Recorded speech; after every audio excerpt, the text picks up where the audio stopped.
Moshe Rabbeinu, as we know, this is basically he's leaving us. The parsha is called Bar-Ayal. Basically, Moshe is leaving the Jewish people, and he's turning his kingship over, as it were, to Yoshua, to Joshua. And it's an important issue here. Why didn't he turn it over to his sons? He had two sons. Why didn't he turn the leadership over to his sons?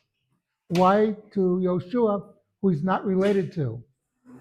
Yoshua's from a different tribe, etc. One of the points the Torah makes is just because you're the firstborn of the king doesn't automatically mean you will become the king. Just because you're the firstborn of the leader doesn't mean you'll be the leader. Remember, Yehuda was the thirdborn, or the fourthborn really, that Yitzhak, Isaac, was not Avram's firstborn. Yaakov, of course, we know was not Yitzhak's firstborn. David was not Jesse's firstborn. Shlomo was not David's firstborn. There's a certain message coming across here. In many parts of the world, there's something called primogeniture, meaning the firstborn automatically inherits everything from the father. That's right. Okay, will the peanut gallery please be...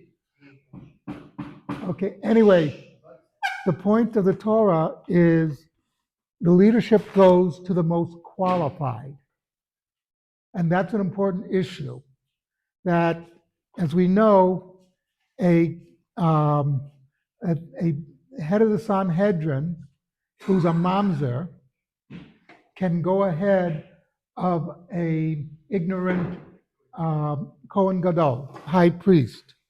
That's an important message there, that the real power lay in the Sanhedrin. You earned your place in the Sanhedrin. You earned your place in Beit Din. The Kohen Gadol, he's basically a Kohen because his father was a Kohen. So the important lesson here is that Moshe is putting the Jewish people in the hands, not of his sons, who may have been good men, but they weren't leadership material, and he recognized that.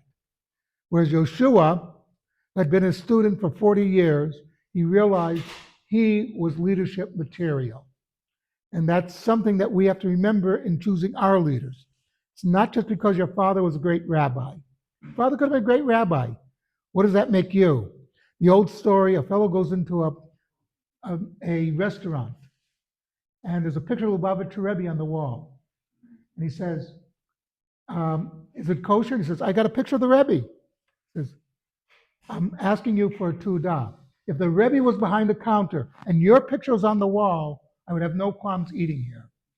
But unfortunately, the Rebbe's in a picture and you're behind the counter. And that's the lesson of this week's parsha. Something to think about. Kadosh Rabbanim.